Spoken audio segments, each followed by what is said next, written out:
Sports fusion hub यानी खबर का अलबार। इंडियन प्रीमियर लीग एक ऐसा टूर्नामेंट है जहां जीत और हार बहुत कम अंतर से तय होती है, जहां करोड़ों रुपए दांव पर लगे होते हैं और हर गेंद पर किस्से लिखे जाते हैं। इस बहुत ही रोमांचक और हाई स्टेक दुनिया में डिसीजन रिव्यू सिस्टम को आखिरी उपाय माना जाता है। फेयरनेस पर आखिरी बात। हॉकआई और अल्ट्राइज जैसी लेटेस्ट टेक्नोलॉजी से लैस अंपायर सही फैसला पक्का करने के लिए होते हैं। लेकिन क्या होता है जब टेक्नोलॉजी बिना किसी गलती के काम करती है? लिए गए फैसले खिलाड़ियों, पंडितों और लाखों फैंस को हैरान कर देते हैं। आईपीएल 2024 के दौरान लेग बिफोर विकेट को लेकर कई कंफ्यूजिंग फैसलों ने न सिर्फ विवाद खड़ा किया है, बल्कि लोगों को उसी सिस्टम पर सवाल उठाने पर भी मजबूर किया है जिस पर उन्हें भरोसा करना चाहिए था। आईपीएल 2024 के फाइनल मैच के सीन के बारे में सोचिए। फ्रेंचाइजी क्रिकेट का सबसे बड़ा स्टेज, एक पल जो बहुत आसान होना चाहिए था, वह चर्चा का मेन फोकस बन गया। रहमानुल्लाह गुरबाज को एलबीडब्ल्यू करार दिया गया और उन्होंने तुरंत रिव्यू के लिए अपील की। टेक्नोलॉजी ने काम किया, रिप्ले दिखाया गया और अंपायर का फैसला कायम रहा। लेकिन सवाल यह है कि क्या यह सही फैसला था और क्या यह सीजन का सबसे विवादित फैसला था? बिल्कुल नहीं। इस वीडियो में हम एलबीडब्ल्यू के उन फैसलों का विश्लेषण करेंगे जिनके बारे में हर कोई बात कर रहा है और एक बड़ा सवाल उठाएंगे, क्या यह रिव्यू सिस्टम वास्तव में उतना ही दोष रहित है जितना हम सोचते हैं? आईपीएल फाइनल एक ऐसा मंच है जहां हर डिलीवरी या गेंद की पूरी सटीकता के साथ जांच की जाती है। Kolkata night Riders Sunrisers Hyderabad द्वारा दिए गए 114 रनों के छोटे लक्ष्य का पीछा कर रही थी। सलामी बल्लेबाज रहमानुल्लाह गुरबाज ने अपनी टीम को मजबूत शुरुआत दी थी और 18 रन का व्यक्तिगत सर्वश्रेष्ठ स्कोर बनाया था। फिर वह पल आया, गुरबाज ने स्पिनर शाहबाज अहमद की गेंद पर स्वीप शॉट खेलने की कोशिश की, लेकिन गेंद सीधे उनके पैड पर लगी। ऑनफील्ड अंपायर ने तुरंत अपनी उंगली उठा दी। गुरबाज असल में सिस्टम ने ठीक वैसे ही काम किया जैसा उसे करना चाहिए था। थर्ड अंपायर ने रिव्यू प्रोसेस शुरू किया और स्क्रीन पर हॉकआई बॉल ट्रैकिंग टेक्नोलॉजी आ गई। इससे पता चला कि बॉल के लेग स्टंप के किनारे से टकराने का चांस था, जो अंपायर्स कॉल में कवर होता है। क्योंकि ऑनफील्ड अंपायर ने उन्हें पहले ही आउट दे दिया था, इसलिए फैसला कायम रहा। गुरबाज को मैदान छोड़ना पड़ा। उनके चेहरे पर साफ तौर पर गुस्सा था। खुशकिस्मती से केकेआर के लिए टारगेट इतना छोटा था कि उनके आउट होने का मैच के नतीजे पर कोई असर नहीं पड़ा। उन्होंने 57 बॉल बाकी रहते 8 विकेट से जीत हासिल कर ली। लेकिन उस पल का असर बना रहा। यह कोई टेक्निकल फेलियर नहीं था, बल्कि यह इस बात की साफ याद दिलाता है कि अंपायर कॉल का नियम कितना बेरहम हो सकता है। एक ऐसे सिस्टम के साथ भी जो एक पक्का नतीजा पक्का करने के लिए डिजाइन किया गया हो। एक खिलाड़ी की किस्मत आखिरकार एक ऐसे फैसले पर टिकी हो सकती है जो सचमुच मिलीमीटर का मामला होता है। अगर फाइनल मैच ने दिखाया कि क्रिकेट के नियम कितने सख्त हो सकते हैं, तो रॉयल चैलेंजर्स बैंगलोर और राजस्थान रॉयल्स के बीच एलिमिनेटर मैच ने दिखाया कि टेक्नोलॉजी कितनी साफ नहीं या कंफ्यूजिंग हो सकती है।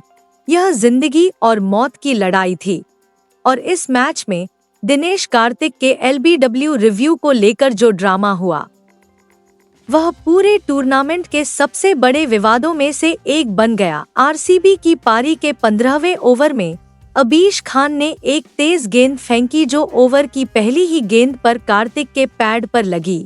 ऑनफील्ड अंपायर के एन अनंथापद्मनवन ने उन्हें आउट करार दिया। ऊपर से देखने पर यह एक आसान फैसला लग रहा था। कार्तिक खुद इस बारे में पूरी तरह श्योर नहीं थे, लेकिन उनके पार्टनर बैट्समैन महिपाल लोमरो ने उन्हें रिव्यू का रिस्क लेने के लिए मना लिया और यहीं से परेशानी शुरू हुई। मामला थर्ड अंपायर अनिल चौधरी के पास भेजा गया। अल्ट्राइज टेक्नोलॉजी ने दिखाया कि जैसे ही गेंद बल्ले से गुजरी, एक बड़ा स्पाइक आ गया। लेकिन दिक्कत यह थी, बॉल के पास से गुजरने के साथ ही बल्ला पैड से टकराया था। तो स्पाइक किस वजह से हुआ?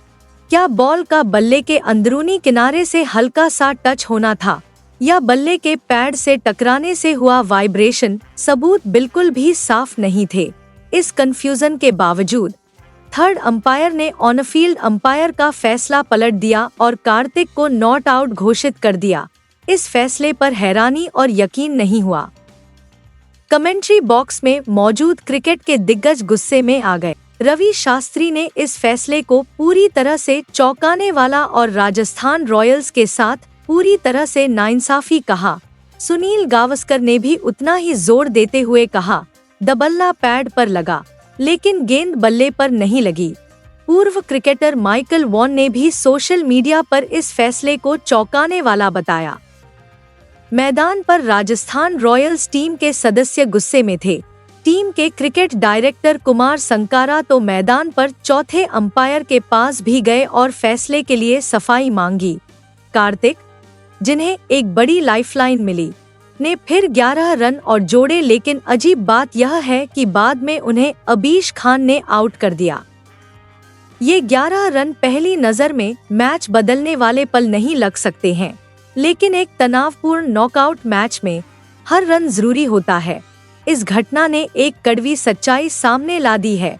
सभी एडवांस्ड सेंसर और कैमरों के बावजूद कोई भी फैसला आखिरकार सिर्फ एक व्यक्ति की अपनी समझ पर निर्भर कर सकता है, जो ग्राफ पर खींची गई एक धुंधली या अस्थिर लाइन पर आधारित हो।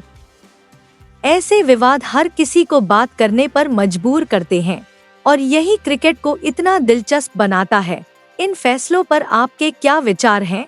क्या आपको लगता है कि कार्तिक आउट थे? और जब अंपायर्स कॉल से फैसला होता है तो आपको कैसा लगता है फाइनल में मैच का क्या होगा?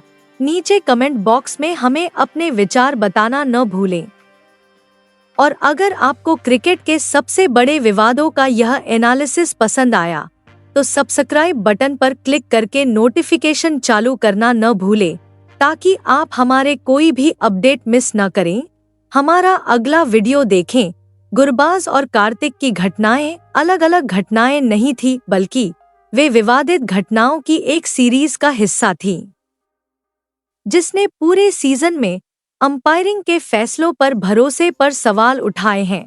पूरे आईपीएल 2024 में कई कड़े और विवादित फैसले सामने आए, जिससे पूरा अंपायरिंग सिस्टम सुर्खियों में आ गया। सबसे चर्चित घटनाओं में से एक केकेआर के खिलाफ विराट कोहली का आउट होना था। हर्षित रनर को हाई फुल टॉस पर आउट दिया गया।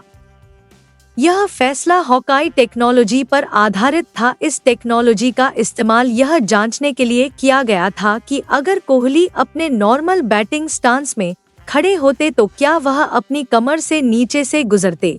चूंकि कोहली क्रीज से काफी दूर आ गए थे, इसलिए गेंद काफी ऊंची लग रही थी, लेकिन टेक्निकली गेंद को माना गया एक लीगल डिलीवरी। कोहली इस फैसले से बहुत गुस्से में थे और उनके आउट होने से क्रिकेट के नियमों और उन्हें कैसे लागू किया जाता है, इस पर एक बड़ी बहस छिड़ गई। फिर दिल्ली कैपिटल्स के खिलाफ एक अहम मैच में संजू सैमसन का कैच आउट हुआ। सैमसन को शाई होप ने बाउंड्री लाइन के ठीक बाहर कैच किया, लेकिन रिप्ले से यह पता नहीं चल पाया कि होप का बूट या जूता बाउंड्री रोप को छू गया था या नहीं। थर्ड अंपायर माइकल गॉफ ने कैच को क्लीन कैच करार दिया और सैमसन को आउट करार दिया। सैमसन ने मैदान पर इस फैसले का विरोध किया और बाद में उन पर जुर्माना लगाया गया। कई लोगों का मानना है कि सैमसन का आउट होना मैच का टर्निंग पॉइंट था, जिसकी वजह से राजस्थान मैच हार गया और शायद पूरे सीजन के लिए उनकी जीत की लय भी चली गई। विवादित कैच से लेकर गेंद की ऊंचाई पर विवादित फैसलों और कंफ्यूजिंग एलबीडब्ल्यू रिव्यू तक, ये सभी घटनाएं एक ऐसे सिस्टम की ओर इशारा करती हैं जो इस समय बहुत दबाव में है। इन सभी घटनाओं के पीछे मुख्य कारण कोई टेक्निकल गड़बड़ी नहीं है, बल्कि नतीजों या डेटा के मतलब में गड़बड़ी और कई मामलों में अंपायरों का अपनी मर्जी से असर है। नतीजतन कई एक्सपर्ट्स ने थर्ड अंपायरों या प्रोटोकॉल के लिए बेहतर और ज्यादा सटीक गाइडलाइंस की मांग की है, ताकि वे हर एंगल को ठीक से देख सकें और सही फैसला लेने के लिए जरूरी समय ले सकें। खासकर जब दाव सबसे ज्यादा हो। सवाल यह है, क्या अंपायरिंग सिस्टम सच में खराब है? इसका जवाब सिर्फ हाँ या नहीं तक सीमित नहीं है, बल्कि मामला कहीं ज्यादा मुश्किल है। DRS जैसी मॉडर्न टेक्नोलॉजी ने बेशक अंपायरिंग की सटीकता और क्वालिटी को बढ़ाया है, लेकिन IPL 2024 ने एक बार फिर जोर देकर याद दिलाया है कि यह टेक्नोलॉजी कोई परफेक्ट सॉल्यूशन या सभी बीमारियों का रामबाण इलाज नहीं है। यह सिर्फ एक टूल या मीडियम है और इसका असर पूरी तरह से इसके सही इस्तेमाल पर निर्भर करता है। यानी इस टेक्नोलॉजी का इस्तेमाल करने वाला व्यक्ति इसके नतीजों या डेटा को कैसे समझता है। दिनेश कार्तिक की घटना ने दिखाया है कि इतने सारे गैजेट्स के बावजूद दबाव में इंसानी फैसला लेने में नाकाम हो सकता है। ऐसी स्थिति तक पहुंच सकता है जो सभी को बांट दे। फाइनल में रहमानुल्लाह गुरबाज का आउट होना कोई टेक्निकल फेलियर नहीं था, लेकिन इसने दिखाया कि कैसे सिस्टम का सख्त लॉजिक भी बड़े मैच में गलत लग सकता है। कुछ पल BCCI और IPL के पास जवाब देने के लिए एक गंभीर सवाल है। इसका हल शायद टेक्नोलॉजी को खत्म करना नहीं है, बल्कि इसका इस्तेमाल बेहतर करना है। इसका मतलब है बेहतर ट्रेनिंग, अंपायरों के लिए साफ नियम और शायद एक बेहतर बैकअप सिस्टम। एक टूर्नामेंट जो दुनिया का सबसे बड़ा और सबसे अच्छा होने का दावा करता है, उसमें टॉप नॉच अंपायरिंग होनी चाहिए, क्योंकि इंच के इस खेल में खिलाड़ी और फैंस एक ऐसे सिस्टम के हकदार हैं जिस पर वे सच में भरोसा कर सकें। तब तक यह बहस जारी रहेगी।